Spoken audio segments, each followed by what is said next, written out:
我叫玛利亚姆麦赫穆提，我是哈密萨纳姆传承人。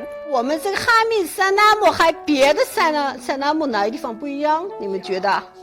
你们有点硬感觉，萨纳姆本来是软，就每个地方就放松，就舒服的那种感觉。你们跳的也就舒服，看的人也就舒服那种感觉。1、2、3、4，眼睛跟上手的。这个是我的侄子，他就学舞蹈就已经7年了，他是参加好多活动，成绩也比较好，我最优秀的学生。我觉得还是小姨跳得好，毕竟是老师嘛。阿拉法特，哎，今天学的那个舞蹈，你觉得难不难？确实有点难。每个舞蹈都一样，刚开始学的时候肯定有一点难，慢慢就好了啊。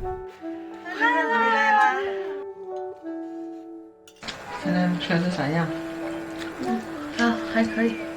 萨纳姆有点难，慢慢就好了，多多练。舞蹈就是我的一生，我用我的舞蹈让更多人了解哈密萨纳姆，感受它的美。